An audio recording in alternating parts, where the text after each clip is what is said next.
Imagine waking up tomorrow morning and just discovering that every single self-improvement book you've ever read. Oh, there's a lot of them. Right. Or, every habit tracking app on your phone, every meditation retreat you've ever saved up for was actually built on a fundamental misunderstanding of how human growth actually works. Yeah. It's a terrifying thought, honestly. It really is.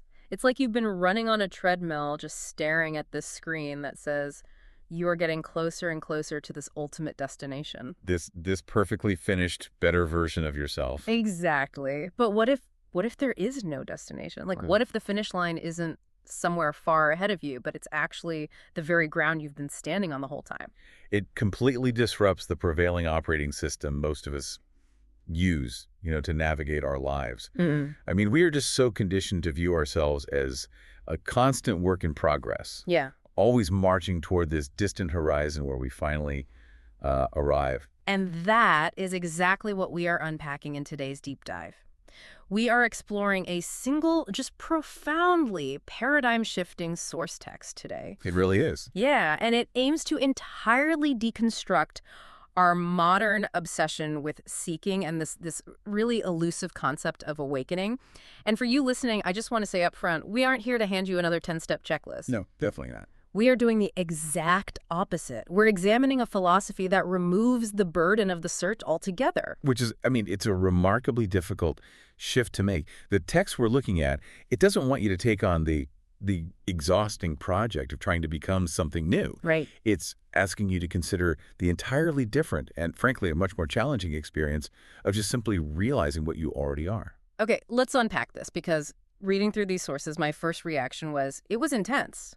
I mean, the author argues that we treat awakening or really any profound personal growth like geography. Yes, so the geography trap. Yeah. We treat it like it's this distant country we have to travel to. And to get there, we convince ourselves we need to travel in the right direction, learn the right spiritual language. And carry the right passport. Yes. I found that phrase so striking. We have to carry the right passport of practices. Like, we hoard certificates, we go to seminars. We're basically trying to get our spiritual passports stamped. Because the mind inherently loves to spatialize growth. Yeah.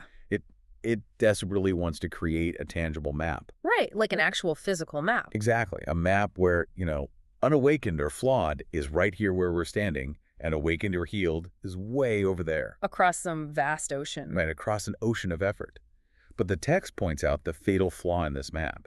The impulse to journey somewhere assumes a distance that was never really there to begin with. Wow. You simply cannot travel to the ground you are already occupying. But I mean, our entire culture is built on before and after stories. We are completely obsessed with the montage, Oh, absolutely.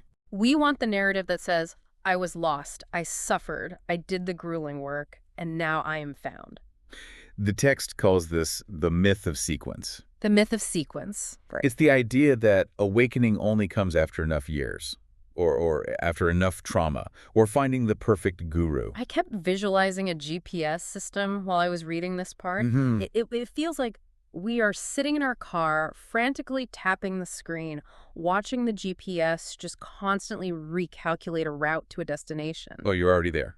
Yes, we are already parked in the driveway of that exact destination. We're just obsessing over the digital map instead of, looking out the windshield. That GPS analogy captures the absurdity of it perfectly. I mean, if you're sitting in the driveway frantically pressing recenter on the map, you aren't actually driving anywhere. You're just pretending to drive. You're engaging in the performance of navigation. You're confusing the map for the territory. And the text provides this stunning biological counterpart to your GPS analogy. Think about an acorn. The human mind, because it's caught in this geography trap, assumes that to become an oak tree, the acorn has to work incredibly hard to manufacture a tree out of thin air. Like, it has to hustle. Right. We think it has to build a trunk and leaves out of, raw absence. Right, like the acorn is down in the dirt watching motivational videos, lifting tiny weights, and trying to, manifest a tree. Exactly. But biology doesn't operate on the myth of sequence.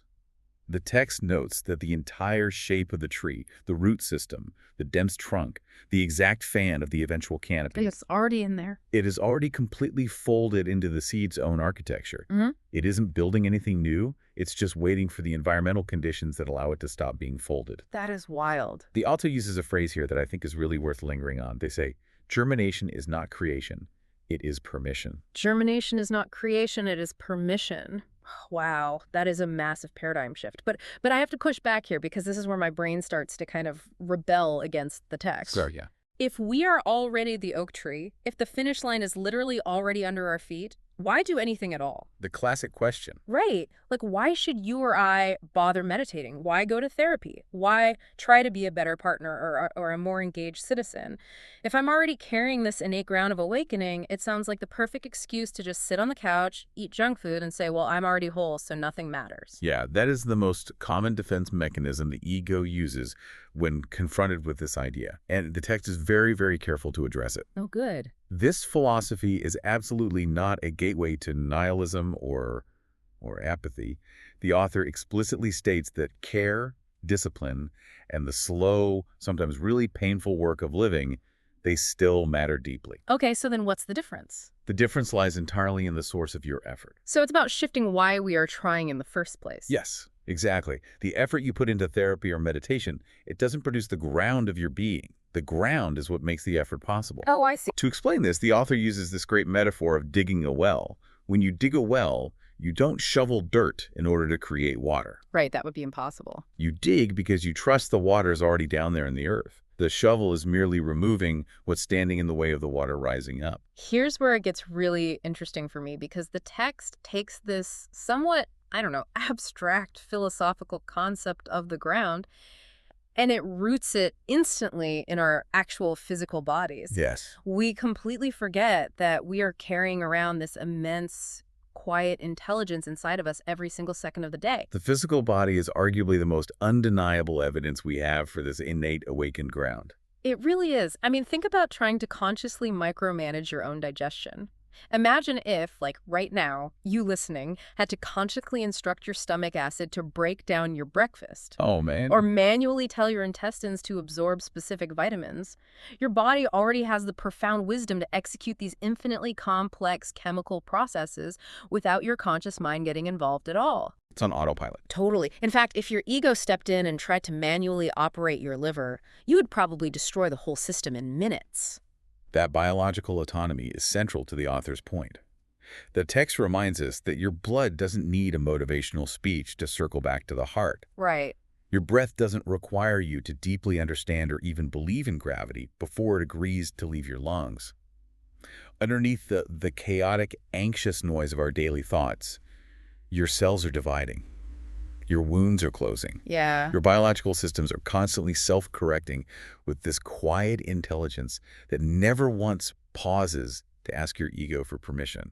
And it never waits for you to be enlightened enough to deserve healing. That really struck me. Yeah, it's a powerful realization. A cut on your finger heals whether you are in a state of deep Zen bliss or whether you are just furious about getting cut off in traffic. The body doesn't hold back its healing just because you're in a bad mood. No, it doesn't judge the weather of your mind. It just operates from its fundamental nature. Something inside you never actually fell asleep. It just got quiet. It just grew quiet enough that the louder, more frantic parts of your identity stopped noticing it was there.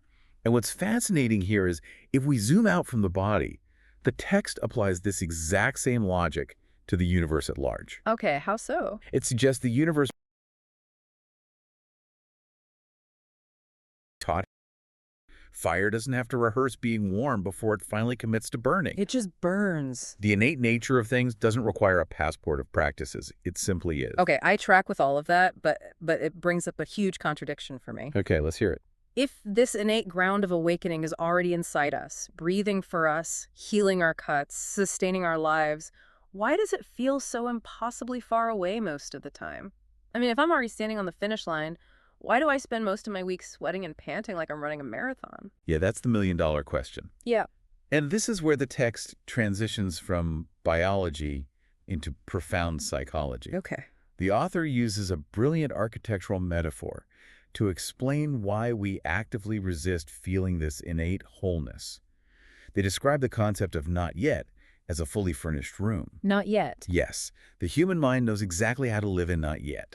It has curtains, a comfortable couch, a familiar floor plan, and this very comforting mythology about all the noble work you still have left to do. Oh, it's incredibly cozy in the not yet room. I mean, I have a whole identity built in there. The identity of the striver, the person who is always just one book or, one promotion away from being We fixed. all do. We all have that room. But Yeah. the concept of already the sudden realization that you are fundamentally already whole and there is no destination to reach, that leaves the mind standing in a completely empty house with nothing left to build. Just an empty space. And the text brings up a psychological reality that the self-help industry almost never discusses. Which is There is a profound unspoken grief in that empty house. the grief of the seeker. Oh, man, I have to tell you, reading that session felt like a punch to the gut. I found myself asking, am I basically just terrified to stop fixing myself? Because if the search ends, who are you? Exactly. If I'm not the person endlessly striving to be better, what is left of my personality? We are talking about dropping an identity that has been entirely defined by constant motion. It is a terrifying level of vulnerability. The text explains that the story of the searcher is load-bearing. It holds up the entire structure of the ego. Like a pillar. Right. If you take away the search, the ego threatens to collapse into the empty house. So how does the mind protect itself from that grief? It self-sabotages. Oh, it totally does. It invents entirely new mountains to climb. It creates new spiritual refinements to chase. It manufactures interpersonal drama, or it fixates on a new physical flaw, just to gather fresh evidence that you still aren't quite ready to rest. Like, I'll finally be at peace once I meditate for an hour a day. Or, I'll be enlightened once I go on this silent retreat. We just keep moving the goalposts so we don't have to face the empty house. We engineer our own exhaustion to avoid our own wholeness, Wow. which naturally leads to the practical challenge of the text. This raises an important question. If our minds are so resistant to this empty house, how do we actually experience the ground we are standing on? How do we stop the endless internal construction project? Exactly. The author introduces the concept of silence here, and they use a metaphor that reframes how we usually think about stillness. It's the metaphor of the refrigerator's hum. Okay, I really struggled with this part initially. Help me break down this refrigerator hum concept because it felt, I don't know, a little abstract to me. Let's ground it. Think Yeah. about sitting in your kitchen. There is an appliance, the refrigerator, and it has a constant mechanical hum. In this metaphor, that hum represents the constant anxious chatter of your mind, the endless to-do lists, the judgments, the planning. When most people seek silence or awakening, they think they need to aggressively unplug the refrigerator. Yeah, they think they need to eradicate the noise of the mind entirely to find the silence underneath. Right. The goal of meditation is often taught as clearing your mind of all thoughts, smashing the refrigerator, essentially. Which is impossible, by the way. Completely impossible. Mm. But the text argues that true silence doesn't manufacture the ground of being, nor does it require destroying the hum. Silence simply stops competing with it. Stops competing with The it. room doesn't become silent because the refrigerator actually stopped running. The room becomes silent because you stop funneling all of your psychological energy into needing the hum to stop. You let the hum exist within the wider space of the room. Okay, that makes so much more sense. So stillness works the same way on the ground beneath our thoughts. The awakened state, that innate wholeness, was never absent during our noisy, anxious, chaotic days. Not at all. It just becomes recognizable once the noise of the ego agrees, even just for a second, to pause its insistence that it is the only thing playing on the radio. Stillness isn't the absence of noise, it's the space that holds the noise. That's the core of it. You aren't creating stillness by sheer force of will. Mhm. You're revealing it by letting the noise recede into the background. You're shifting your attention from the hum to the vast room that contains it. So what does this all mean for how we actually walk through the world? Mhm. Because it's one thing to have this beautiful, serene realization while you're sitting alone in your kitchen, focusing on the space around your refrigerator. It is another thing entirely when you step outside and interact with a society full of people who are definitely not acting awakened. Very true. How does this reframe everyday life? Like, let's take a literal example. Say you're in a frustrating office meeting and a coworker is defensively yelling at you over a spreadsheet error. We've all been there. Right, they are totally trapped in their ego. How does this philosophy change that moment? Well, the text asserts that this internal realization must inevitably alter the lens through which you view everyone else. If you truly recognize that the ground is innate within you, that it's biological, fundamental, and unearned, it becomes impossible to view your coworker's confusion or their defensiveness over the spreadsheet as evidence that the ground isn't in them too. Oh, wow. You stop seeing them as a flawed project and start seeing them as someone experiencing a storm. It is a shared field. I highlighted a specific quote from this section because it was just so powerful in exactly that context. The author writes that when you look at someone who is acting terribly or seems completely lost in their own noise, you are witnessing the same soil under different weather. Same soil under different weather. Think about the implications of that for your office meeting. Yeah. It is an incredibly compassionate framework. It means you don't have to wait for your defensive coworker to arrive at some enlightened state before you consider them fundamentally whole. Right, because their wholeness isn't conditional on them noticing it. Exactly. Any more than your wholeness was conditional on you noticing yours. You can address the spreadsheet error, you can set a boundary against the yelling, but you don't have to condemn their core being. And the text makes it really clear that this isn't just a pass for toxic behavior, right? It doesn't ask us to ignore the noise, the violence, the fractures, or what it beautifully calls the long amnesia of the world. Right. But it argues that the ground doesn't need unanimous recognition to be true. Just like the sun doesn't require a cloudless sky to keep burning exactly where it has always been, the coworker's defensiveness is just clouds, it's just weather. The sun is still the ground. If we connect this to the bigger picture and look at the practical application for your own life, the text suggests this philosophy creates a profound shift in the actual texture of our daily experience. The texture. Yes, it moves us away from a life of urgency and toward a life of... Urgency is residency. What does residency actually feel like on, a random Tuesday morning? Well, urgency is waking up and feeling like you have to prove your own existence into being today. Oh, man, I feel that. It's the anxiety that you must earn your right to occupy space by being productive or spiritual or good. Residency is waking up and realizing the well is already full. Wow. When you stop trying to earn your ground, your days stop feeling like a brutal obstacle course. Life ceases to be this grueling trek toward a finish line, and it just becomes the ordinary weather of a life. A life that has finally been permitted to start performing its own arrival. Performing its own arrival. Think back to the seed. It splits open not out of ambition, but simply because it can no longer bear the shape of hiding what it already was. It splits open because it can no longer hide. What an image to carry with you.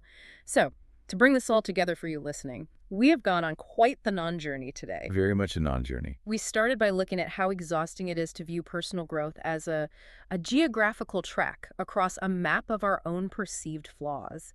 We've seen how the ego uses the myth of sequence to keep us trapped in the cozy not yet room. Because facing the empty house and dropping the identity of the seeker is fundamentally terrifying. And we explored how, much like digging a well to reveal the water that is already there, or an acorn unfolding the oak tree already encoded inside its architecture, our efforts do not create our awakening. No, our efforts simply remove the dirt. Right. You don't need to earn the ground you are standing on. You are the same soil as everyone else, just experiencing the specific weather of this particular moment. Which is incredibly freeing. It is. Which leaves us with one final lingering thought to explore on your own today. Okay. If awakening isn't a destination, and we are all fundamentally just unfolding like a seed, how does that change our concept of mistakes? Oh, that's interesting. Think about it. If an oak tree grows a crooked branch in order to reach a tiny sliver of sunlight slipping through a dense forest canopy, we don't look at that branch and call it a moral failure. No, of course not. We don't say the tree made a mistake. We call it an adaptation to its environment. We call it survival. It completely changes the entire narrative of regret. Exactly. What if your past failures, your bad relationships, your setbacks were never actually detours from your true path? What if you never actually lost the map? Because there is no map. Right. What if those mistakes were simply the exact crooked shape your unfolding needed to take in order to survive the specific harsh weather of that season in your life? It implies that nothing was ever wasted. Every crooked branch was just the necessary shape of your unfolding. So the next time you find yourself exhausted, looking up at that endless ladder of self-improvement, or charting a route to some distant, supposedly better version of yourself, take a breath, feel the gravity holding you in your chair or on your walk right now. Just notice it. Notice the ground, because you aren't trying to reach the finish line. You have been standing on it the whole time. Thank you for joining us on this deep dive. We'll catch you next time.